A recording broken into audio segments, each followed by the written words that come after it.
Part 2. Welcome to Power Dynamics book, A Silent Force Operating in the Shadow of Relationship. Chapter 1, Power Dynamics, page 17. Recognizing this subtle dynamic can be the key to navigating and overcoming barriers in the pursuit of goals, such as financial freedom. Understanding how to handle these power dynamics and resistance with discipline is essential for success. Discipline allows one to stay focused, harnessing power effectively even when faced with challenges. It is in this blend of power, resistance, dynamism, and discipline that one can truly shape their path towards financial independence. This narrative of power, resistance, and discipline is the foundation of navigating the complex world of financial freedom. It is not just about acquiring wealth, it is about understanding the forces at play and how to manage them to create lasting change. A disciplined mind is powerful. Discipline is often seen as the ability to control oneself, the capacity to work within a set of instruction and to adhere to deadlines. It is about maintaining focus and consistently following through on commitment. Time discipline, in particular, plays a key role. It is not just about meeting deadlines, it is about valuing time, staying punctual, and working efficiently within a given period. It requires self-regulation and the ability to manage both your tasks and your schedule. When it comes to power dynamics, especially in places like Africa, there is a deeply rooted cultural expectation that younger people show respect for their elders. This respect is ingrained from childhood, where children are taught to honor and obey their parents without questions.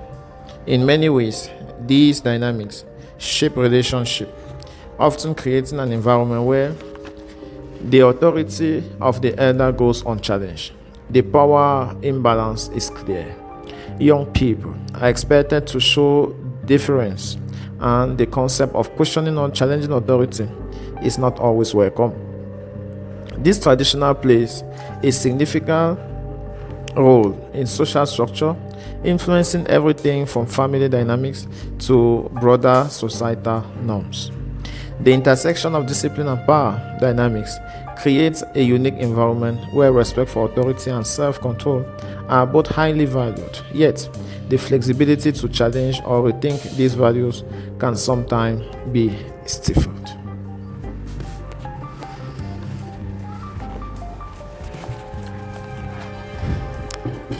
Welcome to Power Dynamics.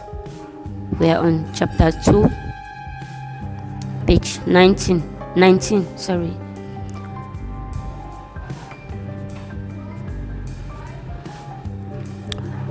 In this chapter, we will explore the relationship between work and revenue, as well as the power that revenue holds in the journey towards financial freedom. We will see what work is. What is work?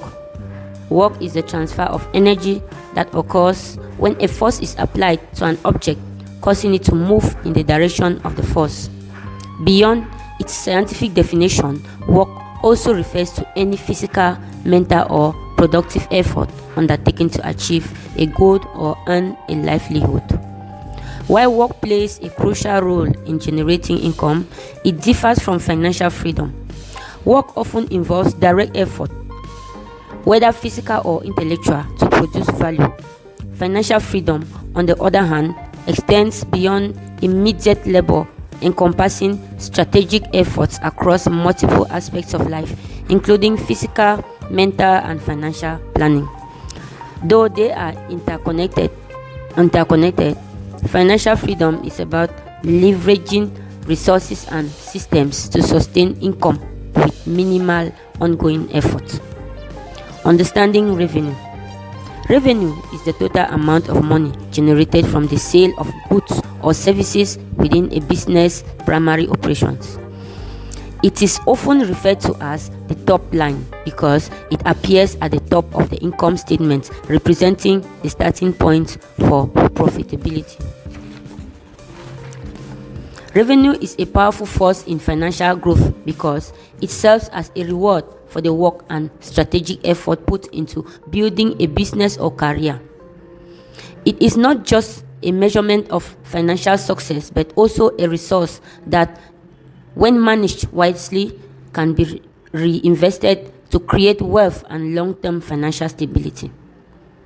By understanding the connection between work, revenue, and financial freedom, we can develop strategies to maximize earnings, reduce dependence on constant labor, and ultimately achieve lasting economic independence. Types of revenue. Revenue can be broadly categorized into two main types: operating revenue and non-operating revenue.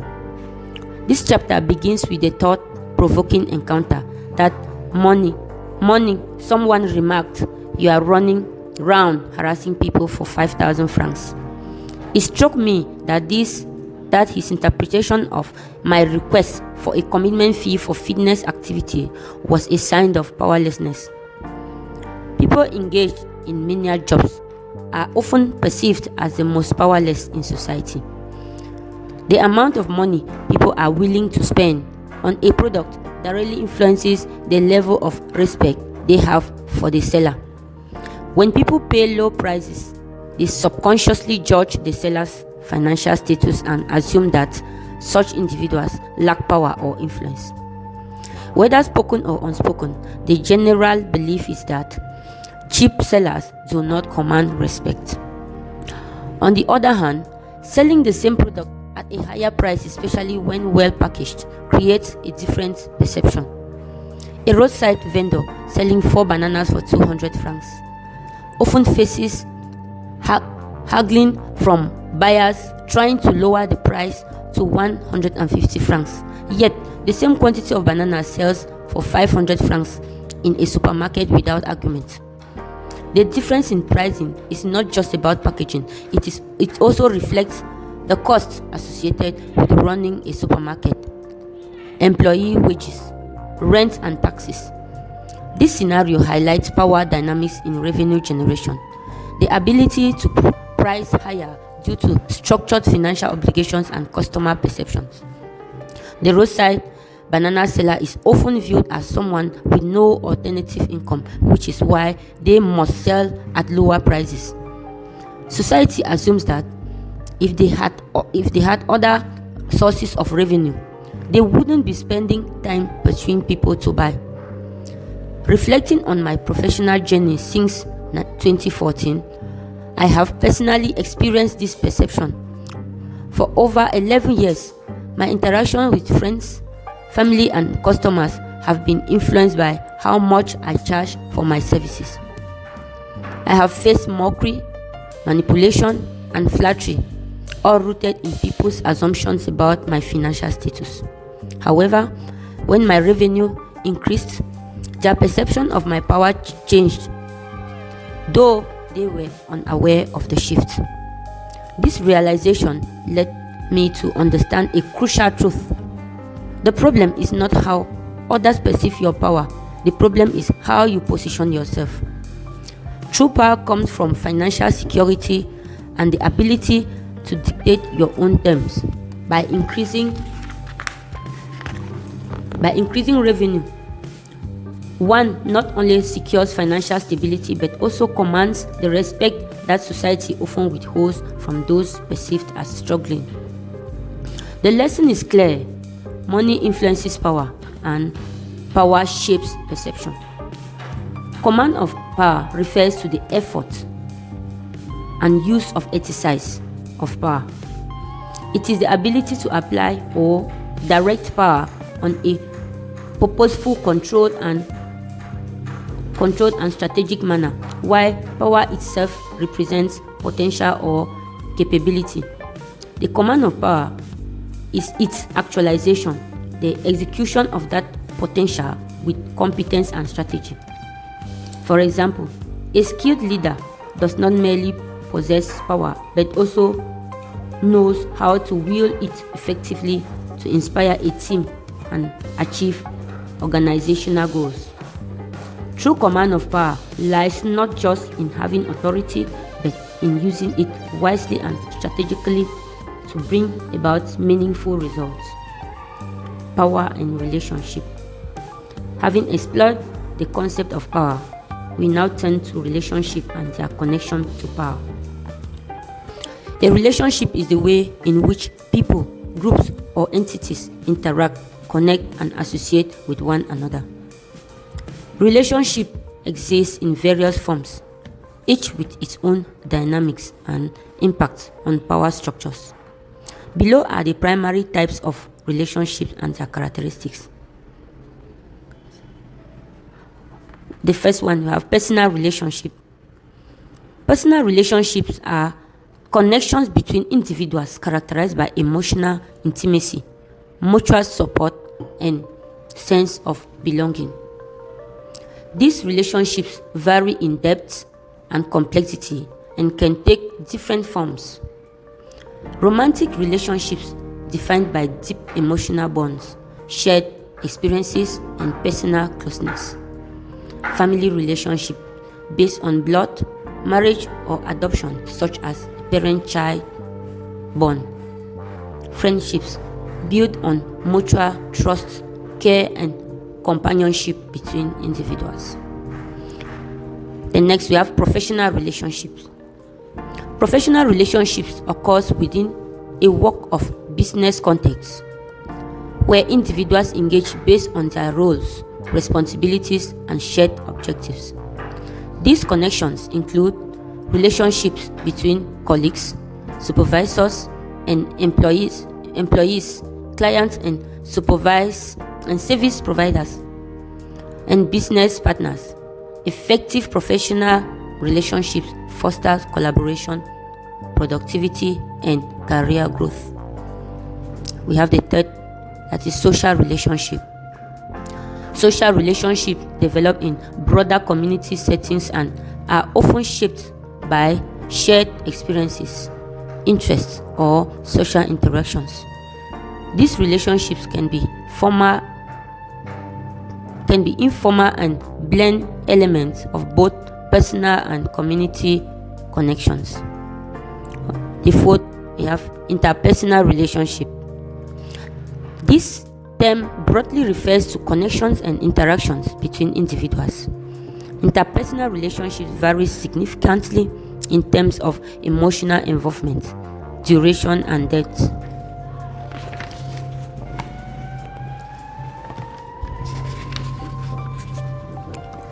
Conceptual or abstract relationship. Unlike physical or direct human interactions, conceptual relationships exist between ideas, objects, phenomena, or concepts. These relationships are often theoretical, metaphorical, or symbolic, such as cause and effect relationship or logical associations. Regardless of the type, healthy relationships are built on key principles such as communication, trust, respect, empathy, and mutual effort. Understanding the dynamics of relationship and their connection to power enables individuals to navigate personal, professional, and social interactions with greater awareness and effectiveness. Upon reviewing the nature of my relationship with my family, friends, and colleagues within my professional sphere, I have come to realize that these connections have largely been based on the service I provide. As a result, I have often been subjected to mockery, manipulation, and flattery. This experience has taught me to remain vigilant in my decision making, especially as my income increased and alter the perception others had about me. The real issue is not how people rate your worth. It is about self-awareness. When I first started my design work, clients would often pay me by discreetly pressing a small amount of money into my hand, such as 1,000 francs. Each time this happened, I will express joy and take the money home to my wife, who wisely managed our household needs with it. I believe I was making progress, but in reality, I was being undervalued and kept at a level where others could continue to take advantage of me. One instance that stood out was when someone who owed me money for 3 to 4 months finally came to settle part of the debt. He looked at me in the eyes, closed his hand around a 5,000 note, and called me pitiful little brother. I met his gas and firmly told him that I was not his petty friend. He smiled and handed me the money, and I asked if that amount was the reason for his sudden familiarity. His expression changed and he apologized.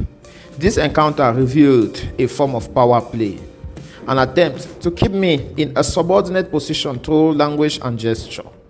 Without a strong sense of security and experience, I might not have recognized this power struggle. Experience is a form of security. People will try to undermine you when they see your progress, but how they adjust their approach depends on the level of security they perceive in you. This concept of power is also evident in family dynamics. When children are young, their effort to help, such as struggling to carry a heavy bag, bring joy to their parent. This effort-based power dynamic continues until puberty, when children begin to form their own perspectives, influenced by external experiences and comparison. During this transitional period, parents often experience resistance from their children for the first time. Up until then, the child vulnerability made them an object of affection, similar to how people instinctively appreciate small acts of kindness without deeper consideration. The same principle applies to romantic relationship. What is perceived as self-confidence in relationship is actually another form of power. Women, for example, hold the power to determine when certain key relationship events occur, such as intimacy or marriage, take place. Even though men are traditionally seen as providers, they often have little control over these decisions. However, the paradox is that while women influence many aspects of the relationship, the man ultimately validates and finalizes its direction. This power dynamic operates under an inverse law. Much like in mathematics, a man must establish his authority in a balanced way for his presence to be fully recognized. Unlike financial status or appearance, genuine self-confidence cannot be fake. I speak from experience. I have approached many women in the past, and their responses were rarely positive. Looking back, I realized that I had overconfidence, which made me believe I was more capable than actually was at the time.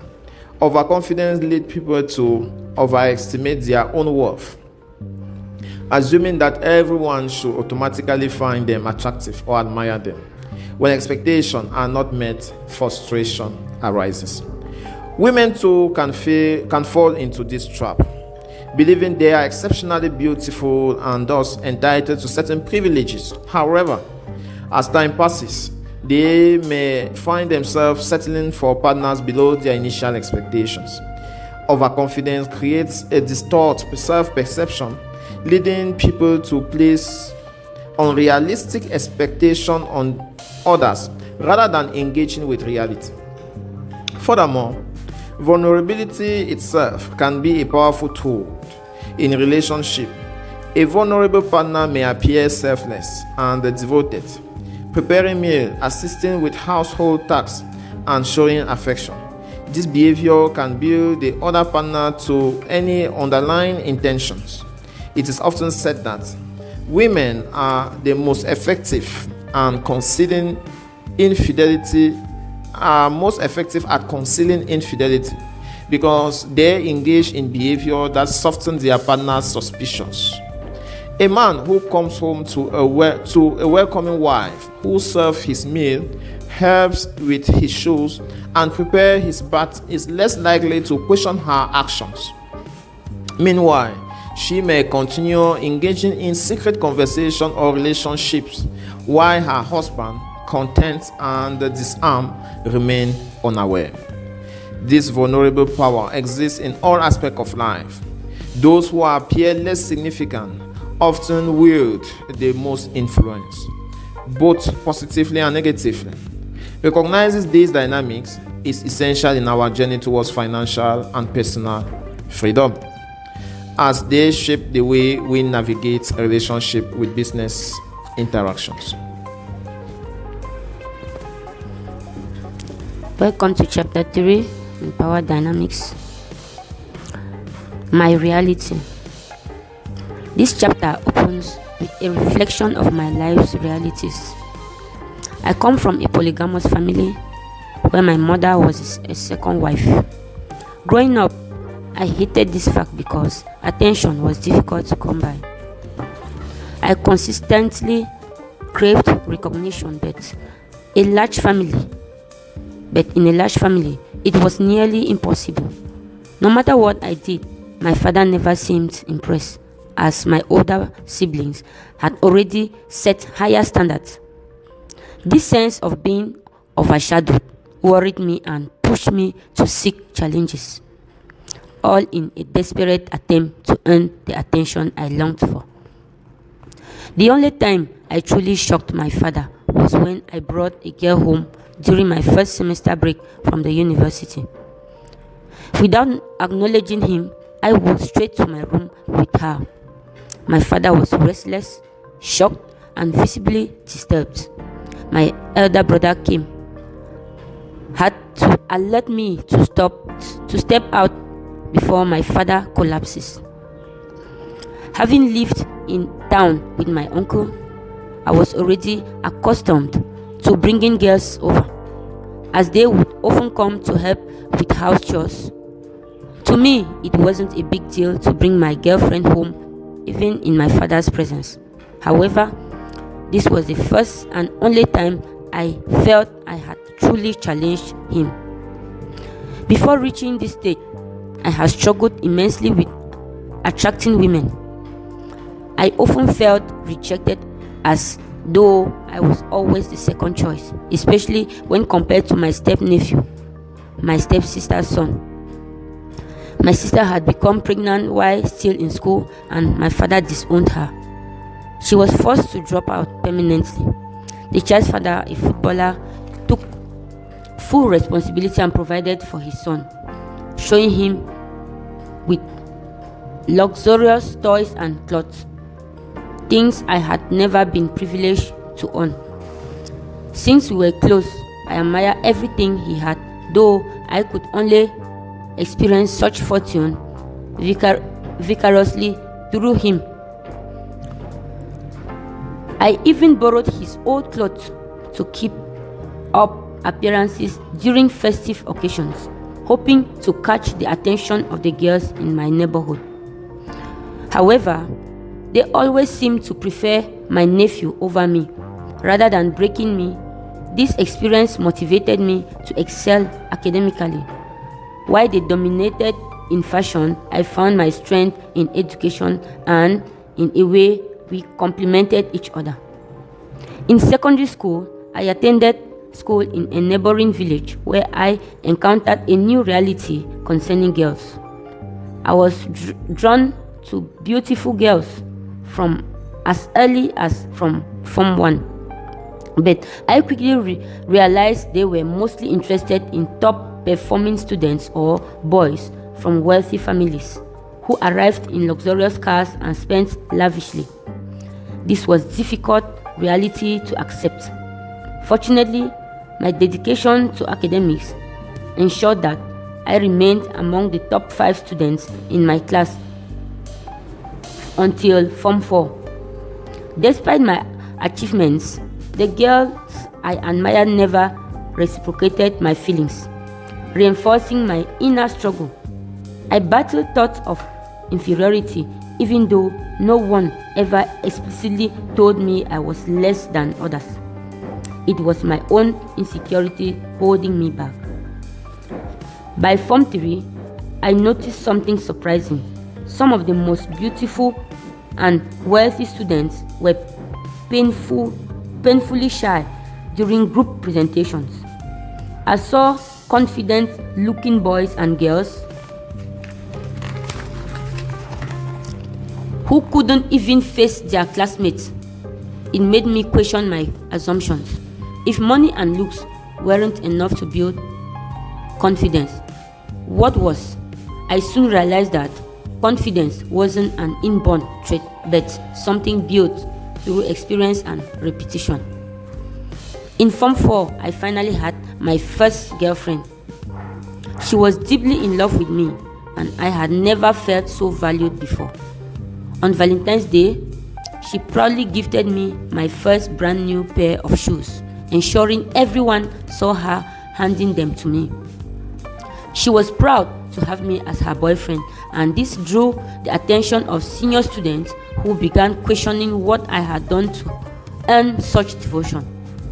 Unfortunately, after we wrote our GCE ordinary level exams, she failed and was transferred to another school. Our relationship was innocent. We never had sex, but we shared emotional intimacy. Thankfully, she wasn't focused on sex either. By lower 6, I had gained confidence and attracted an even more popular girl. Around this time, during one of my weekend visit home, I met Tatiana, the extended niece of my father's first wife. She had been sent to the village due to her rebellious behavior. One day, she boldly entered my room, introduced herself, and asked if we could be friends. I explained that I only visit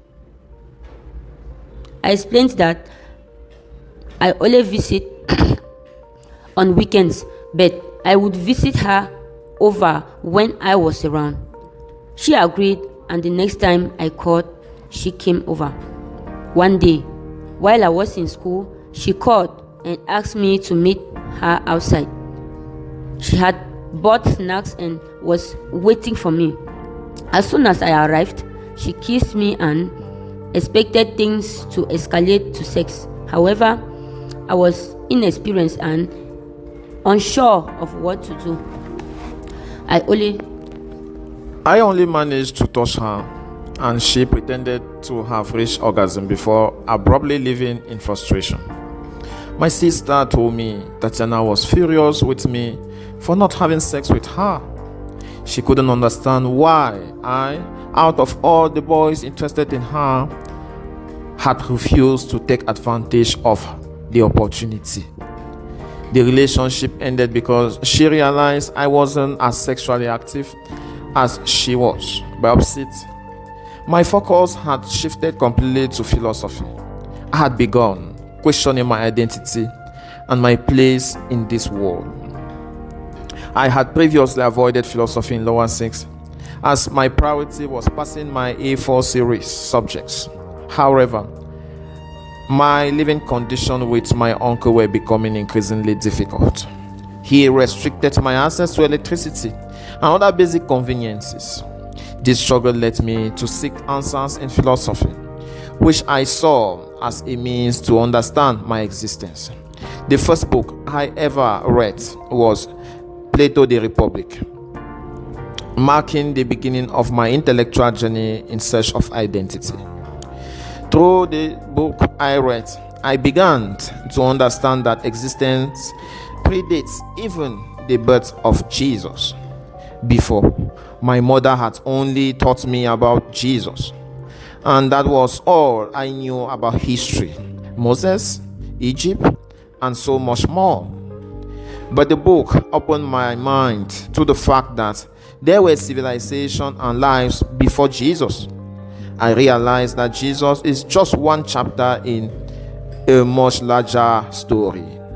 I also discovered that there are various schools of thought, and even Christianity is just one of them, a belief system you can choose to follow or not. I had no idea that there were so many ways of thinking before Christianity, and that revelation expanded my mind throughout my time in Upstate. During that period, a girl came into my life and we started dating. Though it wasn't anything serious, reflecting on my secondary school years, I now see them as a time when I was searching for my identity. I am grateful for this phase, especially for how philosophy helped broaden my perspectives. In university, I found a place in the library where I spent most of my time. I would have breakfast and lunch in the school restaurant, but the library became my sanctuary. Little did I know how much this habit would bless my life. Later, when I started working, I realized that I was very duty conscious. This attitude exposed me to many challenges, but I also sought opportunities to improve my knowledge. This drive helped me to grow beyond my potential and ahead of many of my peers. The book I read in the university made me more important, shaping my life into one driven by ambition. That ambition led me to my first pamphlet, and eventually I made the decision to embrace polygamy. I believe real life is found in polygamy. While monogamy feels like a scam, people deceive themselves about love, trust, and responsibility. Monogamy can sometimes feel like playing a role in a movie, doing what you are told by others. But in real life, true existence is found in challenging and competitions. Whether in society, the workplace, or any other area where you serve, no one will make it easy for you. What's worse is the people you trust, as they can secretly obstruct your path to success. It is human nature. When you try to prove them wrong, they will do everything to make it seem like they aren't guilty. Damaged people are often drawn to good people because they want to bring them down to their level. This can be especially true for those raised in single-parent homes, who often place too much value on trust and love, believing in ideas like love your neighbor as yourself, which is not always true. Those who put their trust in others often face hurt, while those who are more cautious may avoid the same pain. It is a draining cycle, especially in monogamous homes. Children from single-parent homes tend to crave attention, while those from polygamous families are less concerned with validation. They learn to evaluate themselves, even in times of hardship, knowing how to endure scarcity. Those who have been showered with attention often don't understand the value of self-discipline and resilience. They only learn this when life forces them into difficult situations, such as the loss of a parent. My advice is simple. Don't let society define your pain. Society can impose both good and bad things, but it is important to seek out challenges for yourself. Push yourself into discomfort. Skip meals. Test your limits and subject yourself to difficult situations. Even when you don't have to, allow yourself to experience friction and confrontation. These experiences bring out the best in you and strengthen your mind. At my previous office, I spent 4 years observing a colleague who exemplified how excessive love and attention can damage a person's focus. Despite being in his 40s, living in a family house, and having a wife and 2 kids, his mother still sent him money. He had the potential to achieve much more, but he was easily content with small comfort, such as earning 10,000 a day.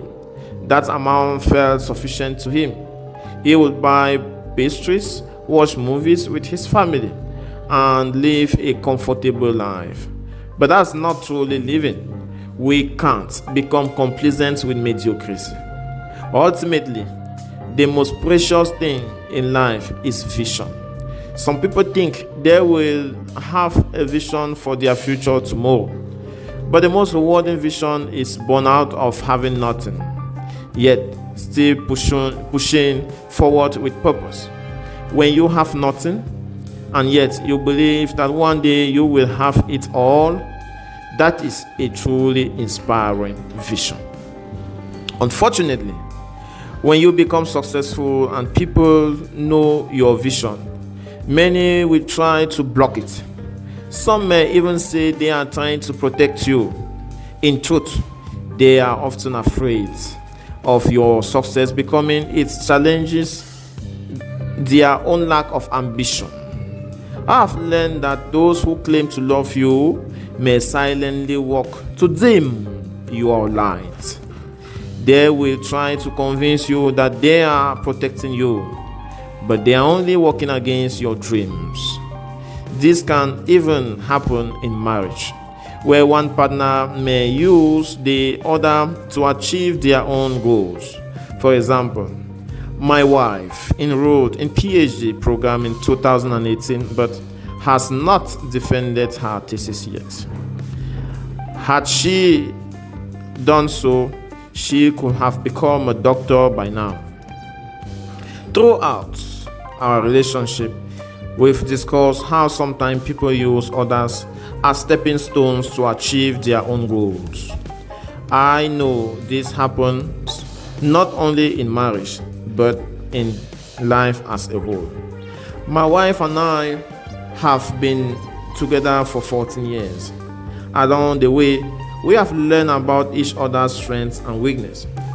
She enrolled in her PhD program, but we now see how the pressure of family and life can delay our personal dreams. Life is about balance, facing the challenges of family while still pursuing your individual goals.